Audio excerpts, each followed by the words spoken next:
Hey, listeners, a word of warning. Some of the audio in this episode is not great. If you're someone that's bothered by bad audio, maybe skip this episode, go on to a different one. There's plenty of great episodes with lovely, crisp audio like this. But if you're not bothered, then it's a great episode, soft science fiction, something very close to my heart. Enjoy, and we will see you on the other side. Welcome to Prose and Cons, a podcast by writers for writers, brought to you by Precipice Fiction. Precipice Fiction would like to acknowledge the people of the Eora and Durag nations as the original custodians and storytellers of the land this podcast was created on. Welcome to Prose and Cons, the Precipice Fiction podcast, the podcast where we talk about fiction, genre, writing, all of the above. I'm Paddy Boylan, hosting for today. Joining me this week are Burnham. Hello. James Healy. Hello. And Alex Eldridge. Howdy. Today we're going to be continuing our explorations of genre. I'm going to be tackling soft science fiction. Before we get into that, let's go around. What have you guys been watching, reading, consuming lately, Ali? I've finally given Our Flag Means Death a go. I'm only 2 episodes in. Thanks. It was something That's the pirate show, right? Yes, it's Taika's new gay pirate romp comedy. Oh, it's a gay pirate romp. Yes. So A lot of I've heard conflicting subgenres things converging. about it. Yeah. And because it's quite close to my own work, I had this moment of, well, I need to consume it, but maybe just not yet. Just give me some time to steel myself before I go into it, so I can go into it with an intellectual distance. But I want to give it a bit more time before I give my opinion on it. So I'm only 2 episodes in. I want to see where it goes. But it's a safe enough distance from what I'm doing in that it's clearly working in genre parody is its primary genre. So in the same way that, what was his vampire one? Yeah, What We Do in the Shadows. So that's genre parody first and foremost. And then with the aesthetic detail of it's vampires, it's comedy. So this is the same thing. And it's playing with, pseudo historical figures as well and giving it a queer lens. So fun stuff there. But I think because what my work, I guess, is more historical fiction with a bit more of a serious take on historical fidelity than this genre parody is not its primary focus in the same way that's what Taika's bag is. Less gay pirates. Not none, but less. Yeah. Yes. I'm diving into that. So I'm excited to see if it rewards. Awesome. James, what has your brain been up to? I've been reading The Doomed City by the Strugatsky brothers, which is a book written, I think, in the 70s in the Soviet Union, which was essentially about a bunch of people in an experimental city that was starting to go terribly, terribly wrong, and nobody could figure out what the point of the experiment was or why they were there or what the purpose of it was. That sounds like it would have been banned pretty quickly. It was very bad. They couldn't really release it. So what they ended up doing was they knew that if they sent it to editors, it would be rejected, but then editors would know about it and it would be discussed within editing rooms and amongst writers, and they could share it with their friends. So it sort of existed kind of underground for a while until the police started looking for it and they had to move the manuscripts around and stuff. And then I guess it was obviously eventually released in other countries and stuff. But it was interesting reading their afterwards and their forward about it, because they were talking about the writing process, and they were saying you have to write as if you're writing for the desk drawer, as if you're going to write something and then no one's ever going to see it. You're just going to put it in your desk drawer and it's not going to exist. That sounds like it'd be very liberating in some ways. Well, I think that was their approach towards writing in general, but they said that because they were writing about stuff that was could be interpreted as inflammatory because of the characters and the context of what was going on. Yes, it could. Yeah, they had to be in 2 minds where they were writing as if no one will ever see it, but also how will it be interpreted? How would it affect, if an editor allowed something to go through and then it was printed and stuff. So an interesting writing process. And I think they were trying to capture that feeling that had become prevalent within the Soviet Union at the time, which was that they had been doing communism for a while and still waiting for communism to arrive. And people were kind of starting to ask, when are we going to get there? And this sort of feeling of what's happening. So this isn't real communism. No, that's not real communism. Real communism's still coming. Yeah. On that, I think forbidden fiction and forbidden books might be a really interesting topic for us to dive into sometime. Yeah. Even America has its history, I think, of forbidden books. Definitely. Yeah. Alex, what have you been up to? Reading, writing? Consuming. I've been writing I was very sick last week, which is unusual for me because I don't often get sick. Although I have been sick 3 times this year, so maybe that's a lie. This is the start of the downhill trend. Yeah, I'm slowly dying is what I'm trying. We're all slowly dying. So, yeah, I have been bedridden, but oh no. Anyway, I wrote the second part of like it's like a diary entry thing about this old guy who's an encyclopedia salesman. He goes to a guy's house and like is like, "Hey, do you want us encyclopedias?" And the guy's like, "No, but let me tell you a story." And the story is all about this town that it's based on Lovecraft's The Color Out of Space, but with this sort of like folksy 1929 like boy howdy feel to it. So I've been writing that and just posting that to No Sleep, the Reddit subreddit. So that's been getting some traction. If anyone's interested in that, shameless plug. The Eldridge Horror on Reddit, you can look that up. I've been doing that, and then also watching Centaur World, which is a musical. It's like the bits that I liked conceptually about Adventure Time with a bit more narrative structure. Interesting. And the music is great.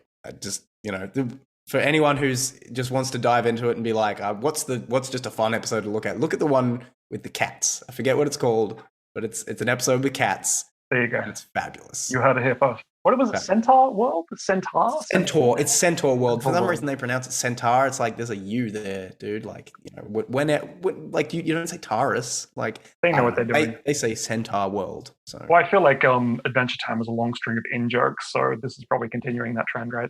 Yeah. Well, I mean, it has to start from the ground up, but yeah, for sure. There's a lot of it's definitely updated. Like I mean, that whole thing is basically RuPaul's Drag Race, like redone with cats. There's a himbo. There's just a bunch of tropes there. It's great. I can't really say much more about it without just ruining the whole premise. So just go watch it. It's real fun. Real fun. Nice. And I've been reading Moby Dick and Dawn House. I'm actually making my way through. Dawn House is Alex Eldridge right here, our very own last full-length work. It is on its first draft. Is that right, Alex? That is. Look, technically it's the second pass through, but it's the first draft that I've released to anyone to see. Mm-hmm. So I'm at the moment. And James has done the same thing with beta readers, which is basically we're reading over the first draft. We're the first pair of non-Alex eyeballs that have seen it. We're leaving our feedback and what we think and giving our first reactions for it to then be worked into later versions of the draft. And so far, so good. Really enjoying it. Can I say, since James is the first one, the first draft that I've got back, the first beta read, it is spectacularly helpful. I actually feel bad that I have not paid him now, and if I do it in the future, I will definitely pay him because it is Don't say that. Now you're committed to it. Now James is going to expect. Oh, no, 100%. I'm recording. This is on the internet now. It's fun. I can edit it. That soundbite. No, but he's done a really, really amazing job. Paddy, I'm sure you'll do something equivalent in terms of what you're thinking. I've left a lot of notes. It's given me a really good scaffold to be like, there's a bunch of things that aren't working in this for me and it's really annoying me, but I can't piece them out myself. And then James comes in and goes, well, this is a sacred space and like this is why this happens and really that should happen like that. And I'm like, this is exactly what I was looking for. So kudos. My hat is off, James. This is why we absolutely need outside context. Yeah. Sorry, I spoke over you, James. I was just saying, I'm delighted to hear that they were helpful and that they were concise, because I hadn't given feedback for something that length before and I was trying to figure out how to structure it so that it would make sense and stuff. No, it was very, very helpful. Thank you. It's a big job, but it's absolutely necessary, I think. And that's one of the advantages of having a writer group is you can have that reliable people, a group of people who will give feedback with, and then you reciprocate later on. For sure. So today we're going to be talking about soft science fiction. This is a term that I've known, I thought I knew. We'll get to that for a little while. And I was surprised to find out that a lot of people actually weren't familiar with this term. I mean, obviously, even just mentioning science fiction makes a lot of people's eyes glaze over, which I think is a shame, because I think science fiction is actually more accessible than people give it credit for. But soft science fiction. Alex is going to be doing an episode, I believe, soon about hard science fiction.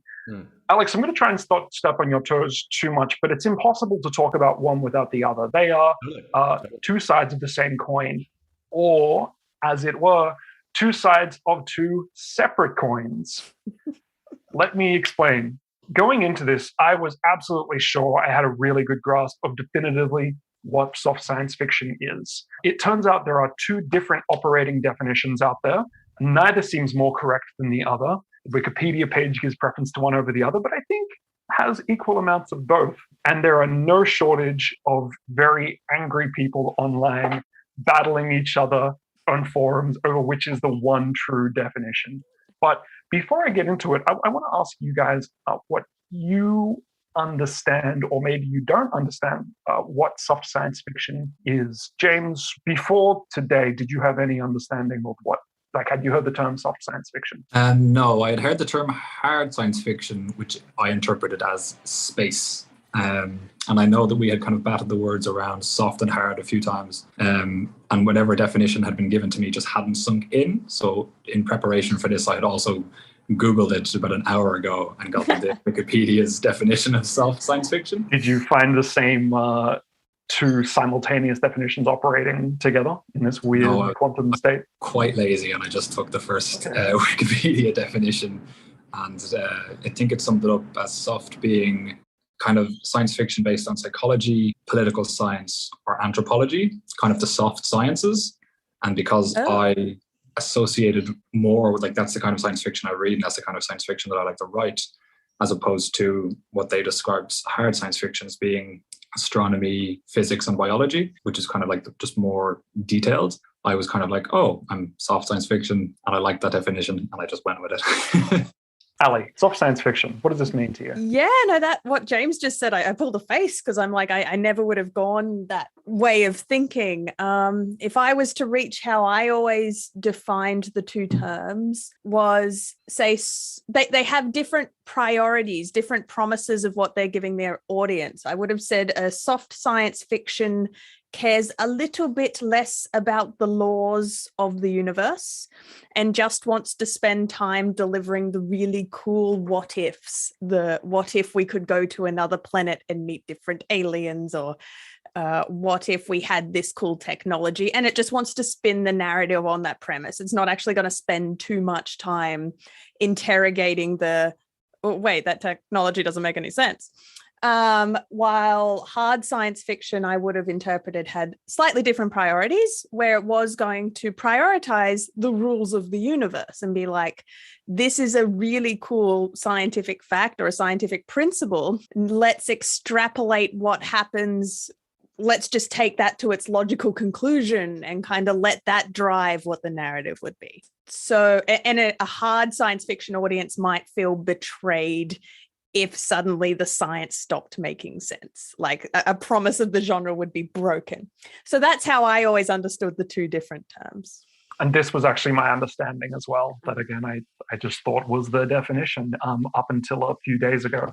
Alex? Yes. Okay, my understanding of it was fairly cut and dried, actually. I thought that soft science... Okay, I thought first, hard science fiction was science fiction that could conceivably be set in the universe we are in, and you could theoretically see the events of that occurring at some time, let's say in the near future, possibly the late future, but maybe anyway.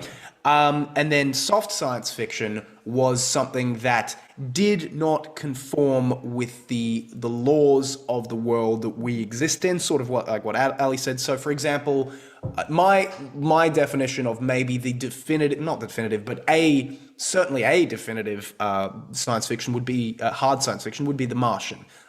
Very much rooted in physics and real world details that we can really focus in on and go, this is how it is in our world, this is how things exist. Now, on the other side of that, potentially a continuum. I think it is definitely a continuum. I don't think it's completely, down the middle. You would have Star Wars. Now, Star Wars, I think of as soft science fiction, primarily because the Force exists, and you cannot extrapolate that into our world. So that's rather than a definition, that's maybe two examples that are on the polar opposites of that spectrum. So I guess that's kind of what I'm looking at. Yeah, it's like what field of study do space wizards fall into? Well, yeah, it's like, look, I can't draw a line, but I can tell you what's on one side of the line, what's on the other. That's about as far as I can get, I suppose. Can I just jump in and with both of your definitions, Ali and Alex?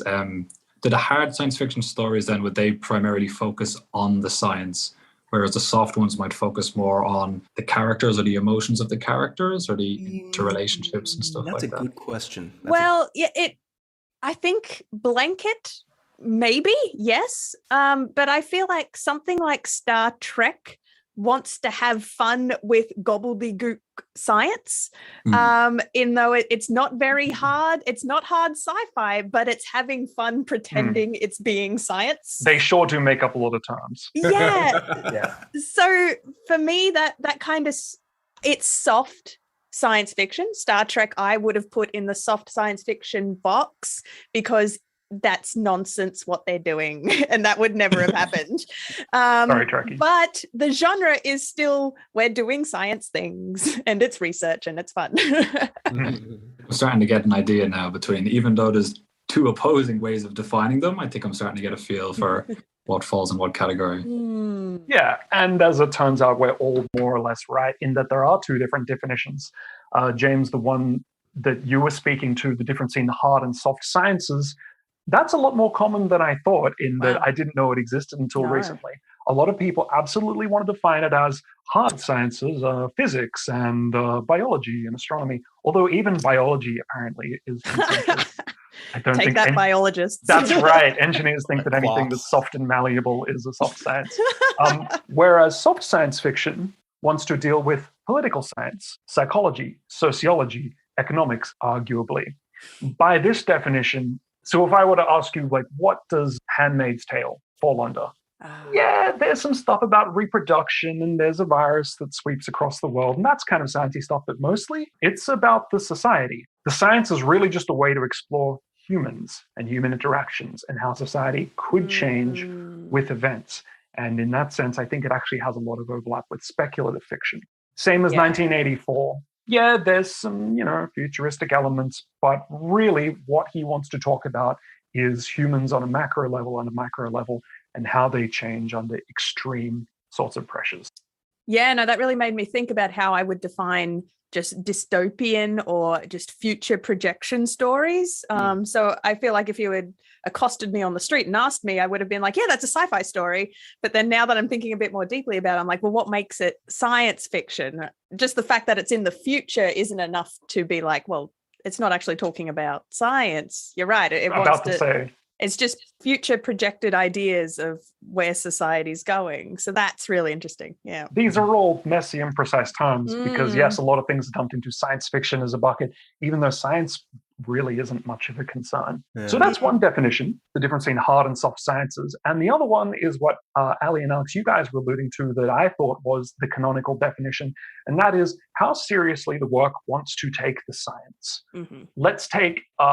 for me, the archetypal hard science fiction writer, Isaac Asimov. Have you guys ever read any Asimov? Yeah. Sorry, Paddy, to interrupt. I was going to say, based on your definition, the Foundation series, which is one of my favorite science. Yeah. I think you're about to say what I was going to talk about, but please. Sorry. Yeah, I was just going to say, and fill it in if you want to.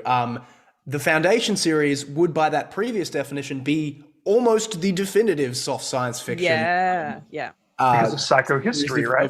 Of books, as opposed to, I would have immediately thought of it as hard science fiction. That was my natural thing. So sorry if I stole your thunder there, but I just had to. Like, we're all going to be thinking along the same line. In the Foundation series, although, it's got spaceships and atomic technology and space colonization and stuff like that, the main focus is this technology called psychohistory. And psychohistory, are you familiar with Asimov at all and the Foundation series? Read Foundation. Yeah. I loved them, to be even though I've said many times, I don't think Asimov is the best character writer. Oh, no, you're not in it for character or plot or emotion. No. That's not what you're there for. Not at all. You're in it for the big ideas. Yeah. And psychohistory is a fictional technology where you can look at statistical inference and patterns of humanity on a macro scale and sort of find these big sweeping arcs to predict what will happen in history. I can't think of any specific examples, but it's stuff like, if we look at patterns in human history, what are the chances that another dictatorship will arise? What are the chances of another war happening in the next 100 years? What are the chances of this big swing in political extremes into the different direction, which is all soft stuff, right? Political science, et cetera, et cetera, et cetera. And yet, Isaac Asimov considered like one of the grandfathers of hard science fiction. Yeah. Genre gets messy. There's just so much overlap between the two. Soft sci-fi is often, not always, more character focused. And I think that's no matter what definition between hard and soft you take. If it's about politics and characters and sociology, yeah, it's probably more character focused because you can't talk about these things without talking about human beings. Star Wars, for example, it's a character melodrama. Something like Heinlein's Starship Troopers, not so much about the characters as it is about the military hardware. Oh, sorry, are we talking about the book or the movie? Just to be clear. I'm going to say both. I've never actually read the book, but I... sorry, I didn't mean to call you out. I only know its reputation. I think both, right? I haven't read both. I have obviously seen the movie. I have read a lot of Heinlein stuff, and some of it I like a lot, and some of it I find very dry. But Starship Troopers, essentially, from what I've understood from an article I read, because I'm clearly the most informed source on this, basically, the Starship Troopers, the original book, is originally based on a sort of militaristic, like, you know, people have to do their duty, people have to, you know, sometimes people have to get killed. Fascist. It's, well, I wouldn't say fascist. That's been a criticism of it. I can't say one way or another. Certainly leaning towards a Republican philosophy from what I understand. Now, the movie itself apparently was... the guy got the book, didn't read it, just took a synopsis and was like, yeah, I'm going to sort of make this a parody on, you know, like militaristic jingoism and all that sort of thing. And would Paddy, I'm sure this will come up later, but me and Paddy have this definition of a subgenre of action movies that we like to call big dumb. And we have slightly differing interpretations. I'm so glad we're getting to big dumb. One day there'll be a big dumb episode. Yeah. Alex, when it's just you and me on the podcast one day, we're going to get into the we'll talk about big dumb. You're going to hear all about big dumb. So I won't jump into that. But what I'm trying to say is very different things. The director had not even read the book, apparently. So he had he read, I think, part of it. He had grown up in Nazi-occupied Sweden or Stockholm. I can't remember which. Wow. But he had read a lot of similarities in the ideas, and he hated it. So he turned it into a complete mockery of a parody, kind of fascist propaganda. I had no idea he grew up in a fascist society. That's so interesting. It's interesting that he ended up with that script. Yeah. When I saw it as like a 13-year-old male, I'm just like, this is so cool. And the war scenes are just great. And then as you get older, this is really sidetracked this podcast, but that is the beauty of that film. Like at any level of watching it, there is so much to take. And then as you get older, you understand, like, wait a minute, this is actually a very cleverly pitch perfect parody of militarism. Yeah. But even the concept of viewing the enemy as like horrific aliens. Yeah. Gets into like the psyche of like the fascist mentality and stuff like that. So absolutely. There's a lot there. I don't think any of us have read the book. Oh, I've read it. He was very, very pro-nuclear armament. He seemed very certain that world peace would be achieved by contact with other intergalactic races. And unifying us against the common enemy? Yeah, essentially that was his concept. And I think the way that he had conceptualized the society coming together was quite similar to how Rome came together, which was that there was a military takeover of the politics. And then they structured everything out the same way they had structured the military out. And the idea in the book was that when you served in the military, you served as part of a unit. Therefore, you gave yourself over to like the greater good rather than individualism, which goes back into socialism, which goes back into fascism. So there's a lot of stuff to critique there for sure. I really do want to read it. It sounds like those kind of works, which are both like philosophical treatise and book, I find really, really. We kind of bring you on a bit of a journey to get his point across, and you're kind of like, really good point, but I also just have to take a little step back and kind of think about it in context of other things. But yeah, it is definitely worth reading. Military science fiction, which is a genre, I think no matter what definition of hard and soft you take, it's often hard science fiction because it's dealing with hardware, technological realities, projected technologies, all in the realm of the hard sciences. I want to circle back to what you said, Paddy, about the soft sciences, defining it as the sociological stories. So I'm now running through my brain catalog of all the science fiction books I've read. I've actually got a list of sci-fi books Yeah, that I'm you like, guys, how and would then I we try and break redefine down it? where they fit. Yeah. Yeah, so you're probably going to get to it, but I was going to raise something like Cat's Cradle, which I feel like I would have previously defined as hard, but now you've got me rethinking it through the lens of soft. Yeah, But that's a tricky one. In saying that, when you said that there's kind of this leaning towards the soft science fictions being more character driven, I feel like the ones we've thrown out being like Foundation, even Cat's Cradle, and potentially even Handmaid's Tale. These are three stories I don't read for character driven. Like, that's not what shines in those books. It's the ideas that you're quite disconnected and alienated from the characters in those three books. They're not. I actually felt Handmaid's Tale was quite character driven. I don't know. Maybe we can just get into the voice of it. It was just personally, I never really related. Like, I always felt like I was viewing everything through a window. I think was just kind of like the voice it was written in. So I wasn't like I wasn't in those shoes. I was just watching this horrific thing happening over here, and you can kind of sit back and watch all the ideas like it, as opposed to when I think of a character driven story, like you're in it, you're living it, and you're on all the ups and downs. Yeah, I struggle with Atwood's voice a little bit, to be honest. I've read a few things. I've never read The Handmaid's Tale. I think I will eventually because it sounds like a great story, but I really struggle with her voice. It's just, don't find it very engaging. Yeah, I guess if you're not used to that distancing effect, like either you like it or you don't. Yeah, it may have been that I listened to it on audiobook and it was Elizabeth Moss narrating it. She gave it socks from start to finish. Yeah. So it was very, like she really slows down at certain points and speaks very slowly and emotes a lot. So it might have been that. An excellent performance. Okay, yeah. yeah. Really That's funny that she narrated it. It's very appropriate, but fascinating. Yeah, absolutely.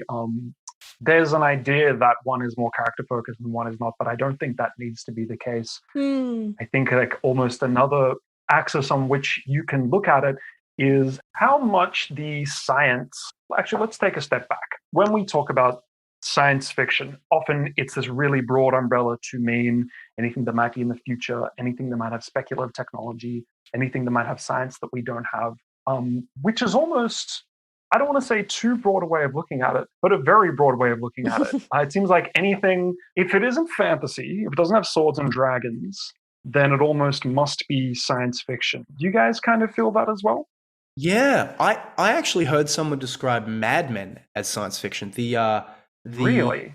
Yeah, so the creator, I believe it was the creator, said, look, I think of this as a world, essentially an alternate reality, an alternate history. So in that sense, he was like, look, it does follow a lot of the paths, but like, if you kind of look into it, there's certain places where it deviates culturally a little bit. Like I remember specifically one episode where there's this one guy who's trying to like get Healy to be this really, like, which is a sport where you throw it. I think it's like a cross. I don't fucking know. But he's trying to get this thing going, and for a while he actually does make it this event in I think it's set in New York, yeah.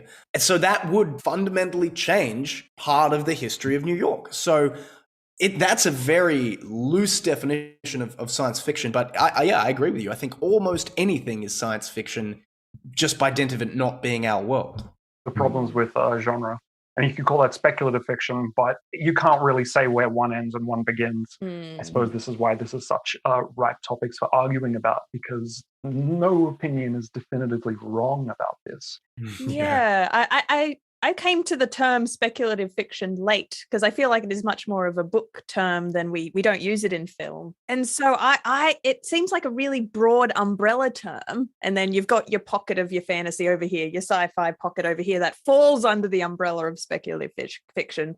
And then the ones that just don't quite squeeze on either side, which probably are your more dystopian stories or your alternate history, alternate timeline stories.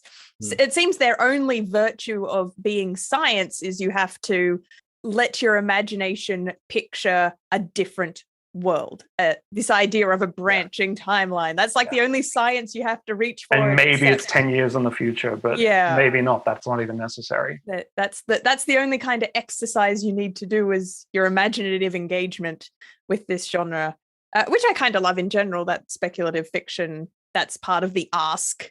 And it's part of the promise that you're giving the audience is you're like, all right, we're just going to ask this little bit of suspension of disbelief from you, and then you can come along with us. I do adore that. I absolutely do too. I think speculative fiction is one of my favorite things.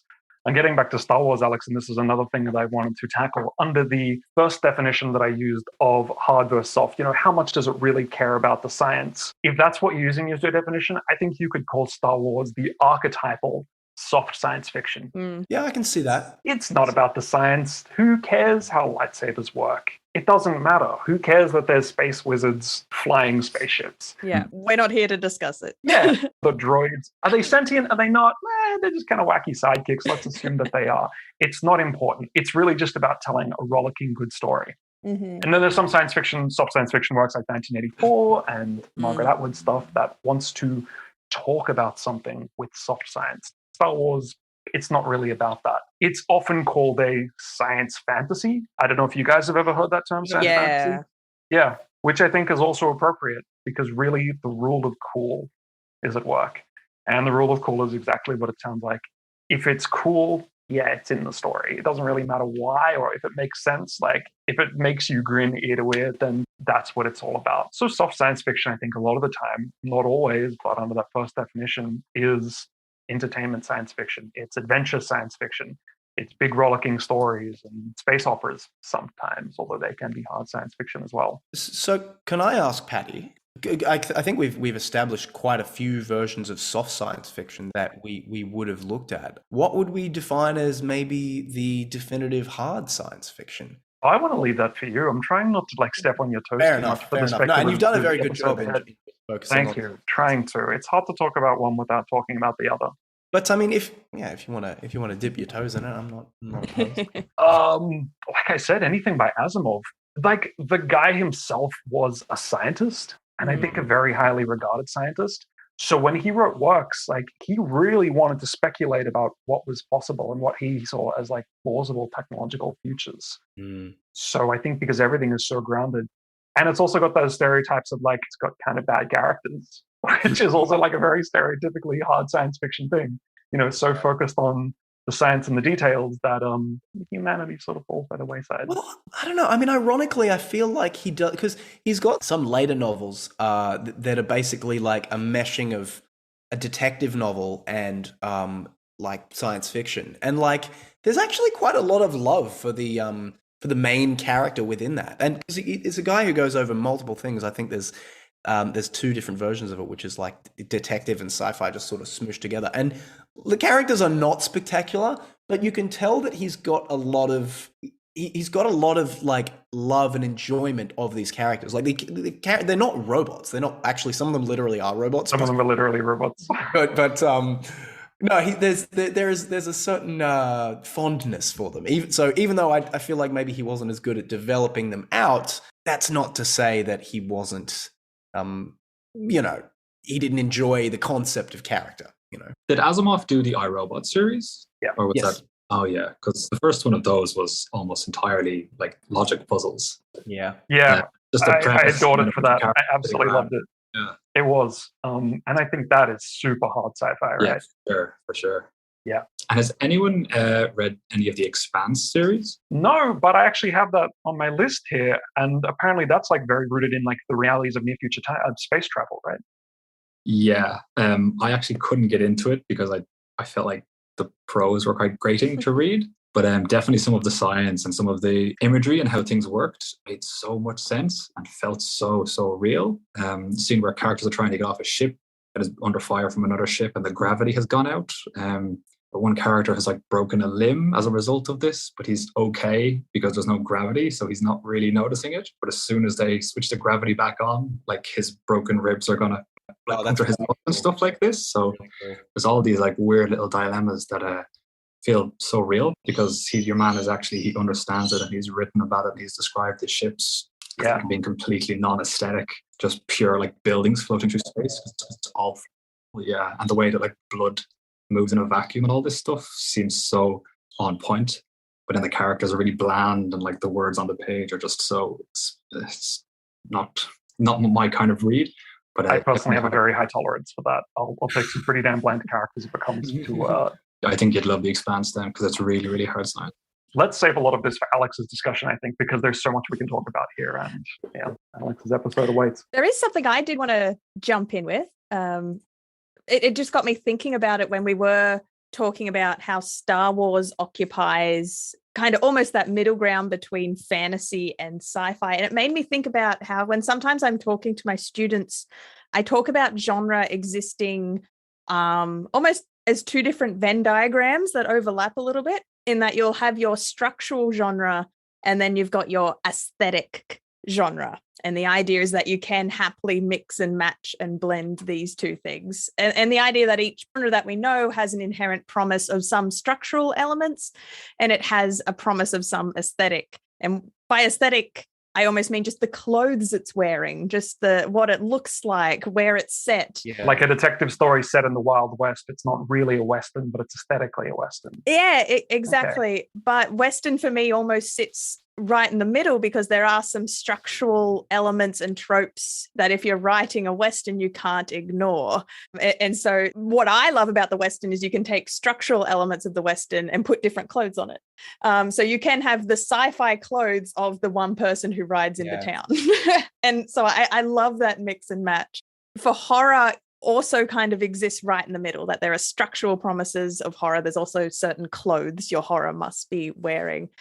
So for me, like Star Wars is structurally, it's an adventure, like you said. Yep. That's its structural genre. Yep. And then the clothes it just happens to be wearing is science fiction. You know, I heard Star Wars was, I might have this wrong, but I think it's almost a retelling of Akira Kurosawa, who's a Japanese director's movie, The Hidden Fortress. Have you guys heard this? I think you mentioned it, yeah. Yeah, huge Kurosawa fan. And he really just took the script and thought, like, what if this was set in space? So you can swap out, like, the emperor for like the evil shogun. You can swap out like the dogfights of spaceships for like jousting guys on horseback. Obviously the sword fights are Jedi. You're right. If you just change the costumes, these things become very interchangeable. That sort of reminds me of the concept of cyberpunk, which I'm a huge fan of, and I'm actually going to do the genre or the game. Well, yeah, the genre, which I guess would be. Oh, look, I'm confused about which version we're going for now. So I guess in terms of sociopolitically, it would be soft science fiction, I think. But it's very much a sense of that. Like if you boil the cyberpunk genre down to its core, and let's assume it is within the soft sci-fi bracket, you've essentially got aesthetics of the hard-boiled detective novel. And then you've got the structure of, I guess, science fiction, because it a lot of the time it does approach these socio-political, dystopic, like, and I'm talking classics cyberpunk like William Gibson's Neuromancer, right? Stuff like that. But it's all socio-political stuff that's been arrived at because the technological landscape has created that horrible corporate dystopian society. And also the fun thing is it's taken from the time it's in. Like at the time when William Gibson was writing that, I mean, it was the 80s, and the 80s were kind of a nasty time in some senses. Like going to Reaganism, there was a lot of governmental reduction of welfare programs and things, and people were like thinking, wow, maybe this is where the world is going. Maybe we're getting into this place that is, you know, really, really horrible and really like mechanized and awful. So I really love what Ali said about combining those two elements, because that's for me where the juice is in a lot of what I write. You know, getting like this thing, but it looks like this thing. We should talk about genre mashups as a subject as well. I think that could be really interesting. The weird, horrible hybrids that can be made. The good and the bad. Yeah. So as we're rapidly dwindling on time, I just wanted to read out a few names of works, and we can kind of decide where we think it sits on the soft versus hard sci-fi spectrum. God, there really needs to be more solid terms than just soft and hard. Mary Shelley's Frankenstein. Soft, definitely soft. Because it's lightning.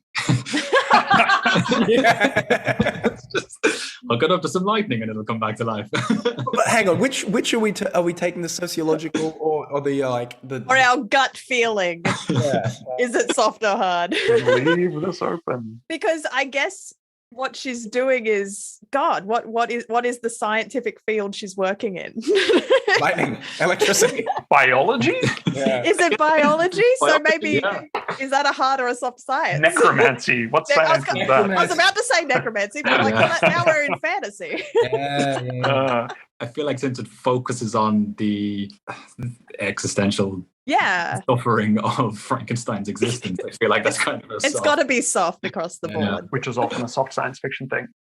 John Carter of Mars, both the movie and the book series. Not familiar. Yeah. I don't know. Okay, it's a space adventure set on Mars. He can just breathe. Ah, Doesn't really need to worry about the atmosphere. that sounds softish. Pretty I mean, soft. it's after all. It's absolutely soft using the definition between like how much do we care about the science. Star Trek, I think we've covered Brave New World by Aldous Huxley. Ooh, definitely Have you soft. guys read that? Definitely, Yeah? yeah. Yeah. Absolutely. I think Well- that's that and 1984 are almost two of a pair, I think. So Yeah, it's kind of social engineering and stuff like that. As alternate timeline would feel soft if in my old definition of it. Yeah, The Stargate franchise. soft. It's a procedural cop show, isn't it? I'm trying to take Is the it? clothes off it and be like, what's the structure at the core of the story engine? And isn't it? It is like the team arrives in town. Yeah, no, the Something's team happening. is They here have to to kind of solve solve a it with the crime puzzle, week yeah. to week. They're the police here to fix everything. That's Yeah, what it so- is. Take the clothes off it. That's its structure. Yeah. what about the movie? Which one? The The first one, the one with the kid, the one with the kid, where he's like, Which doesn't hold up, by the way. Like, rewatch that film. It's not as good as you remember. I'm assuming that was a movie and then they kind of wrote a book as well, rather than a book that was turned into a movie. I think it became a TV series, and if there are books, they might have just been like a spin off of the franchise. Yeah, cool. Just making sure. Finally, to cap out Dune. And for me, I think this was one of the harder ones. Dune is so hard. It's on so many different points on so many different spectrums. I thought about it at the start and didn't want to bring it up. I'm going to say Dune is, because, damn. this, but then it's got this. I but feel then I'm it's going to got say this. that the ecology and the fact that the planet makes sense ecologically. Yeah. But then I don't know if ecology is a hard science or a soft science. I think it's a hard science because it's biology, but I don't know. But he does talk about the whole ecology, the sandworms, and the complexity of that. Then I would say that lands in a hard science place because one of the Yeah. few films or books where people go to another planet where that planet makes sense as something that can exist. Mm. But then there's people with mystic powers Yeah. that can tell the future because they're taking space LSD. My knee-jerk reaction was hard, but the space travel exists because everyone's snorting worm poop. and so when you boil it down to that sounds like a pretty soft science. Yeah, actually, the spice does kind of do everything pretty much. I think the moral of the story is genre is very fluid. You can't really define things definitively one thing or another. And there's 4 different definitions for hard versus soft anyway. Well, this was fun. This was a fun conversation, guys. I enjoyed this. I love talking about science fiction in all its forms, and I'm looking forward to doing it again when, Alex, you do hard sci-fi. Yeah. Speaking of Alex, I believe you have a reading for us from I was going to say a soft sci-fi work, but now I don't know anymore. Yeah, I mean, look, I would kind of posit it in the I don't know, in the cyberpunk sort of genre, I guess. So yeah, I guess it's soft. I don't really know. This is just honestly, this conversation is really just confused me. That's how I now knowing feel. less than we did originally. Yeah. So for context, a guy is about to commit a felony. And it's set in a world that's maybe 40 years in the future. I picked this one because it does have a lot of bleepy bloopy fun technology that we don't know. There's a lot of words that aren't immediately available that you could probably work out if you're familiar with the tropes. But anyway, I'll go from there. Half an hour later, Julian is in Vasily's garage. He likes the click his heels make on the polished concrete as he walks towards the cars. Not the Challenger. Not today. It would be recognized. He needs something subtle. Something that flies under the radar. He scans the cars and clicks his fingers in recognition. Subaru Vulture. Low to the ground, hover capability almost silent, black. Yes, that would do the trick. As an added bonus, he'll probably pass for a suburban gearhead, as long as he keeps the tint at full gradient. Now the electrode sensors buzz through his temples, humming to life, wiring his blood. The boot up, what a rush. In a couple of minutes, the biosync is making him aware of the whole city map as the GPS system bypasses his prefrontal cortex, hooking straight into his limbic system. He can feel every pulse, every faint tremor of the city like a thrumming, churning dynamo. When a technophile speaks of chrome sync with the machine, the flow state, this must be what he means. The main line of the city's data stream coursing through you like a million silver needles. Of course, as with vision, awareness is narrowed to a very tiny locus, maybe only a street or two radius, but that's what Vasily's here for. The garage door cracks open and he shoots out. The polluted streets of Lower Banksia are wet, the oil slick flashing in a sullen rainbow in the early evening. There is no police presence in the immediate proximity, but Ping's thugs will be hard to detect and far more malicious. He'll have to cross the bridge eventually, but until he gets there, he can hide in the back streets. They won't recognize you at first, but it won't be long. Vasily's voice seems to be coming from everywhere, the missives spiraling down from their feed-linked cranial mass, transmuting themselves into kinetic fractals throughout his body. Kinesthesia. He can taste his friend's fear through the words. It'll be fine, he hears his own voice saying. It sounds cold, almost bored, despite the near sensory overload. Sensors have their own limiting systems, compressors and negators for if the data gets too hot and threatens thryodendroids. If they do, I'll lose them before the Soul Gate. Now he sees it, the whooping red and yellow Valkyries of a police siren. 2 sirens. He cuts a jagged left down the alley. Idols. Somewhere near, like a spooked gazelle, he can feel danger. The cheap plastic chassis of a Shihatsu opera drives by, slow and menacing, like a hunting shark. There you are, he thinks. And you almost found me. Once they pick him, that signal will blip through the city at the speed of 1 million milliseconds, like a wildfire tearing through dry brush. A series of synapses firing through the sense network of Ping's hierarchy. Julian's driving style is inimitable, motile almost to a fault, and will be writ large on the streets as surely as his own signature once he needs to start cutting asphalt. And when they work it out, it will become a one-sided game of capture the flag. Yeah. So as you can see, a lot of technobabble in there, almost more than I had realized. But I think this made me realize actually that I think the secret to really good technobabble is you can work out what it is talking about without knowing the term. Mm-hmm. Yeah. And that's quintessential soft sci-fi to me. Just here's the cool word and move on. It's almost like not to be too highfalutin about it, but I think it's almost like poetry in the sense that it's kind of like as long as it sort of sounds good and you're getting the flow of what it means, suggesting something without literally being. Yeah, exactly. Or probably a better analogy is a thing where like the cops are going back and forth about where was the bloodstain? We need to send it to DNA, and there's a whole bunch of things going on, and you don't really know what they're talking about. But it's so engaging. It doesn't matter that you don't like what are the sticks analysis. Kind of like making the jargon sound authentic, like. Yeah, exactly. Yeah, that's what it sounded like. It sounded really snappy. Like I really, really like that. Oh, and Alex, congratulations on Sullen Rainbow. And taste his friend's fear through the kinesthesia. I'm like, that was sweet. That was good. Thank you. I appreciate that. There were a few little bits in that where I was like, I remember writing that. That's God, I'm good. Thank you. Well, guys, this has been fun. Thank you for joining me.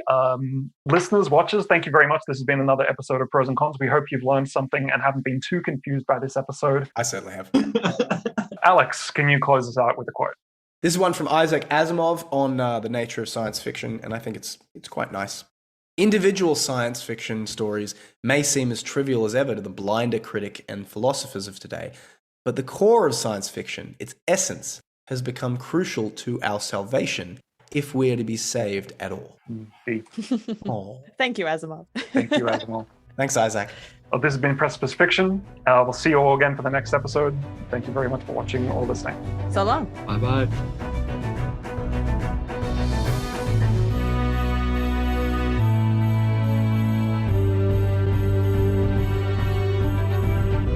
You're listening to Pros and Cons, the Precipice Fiction podcast.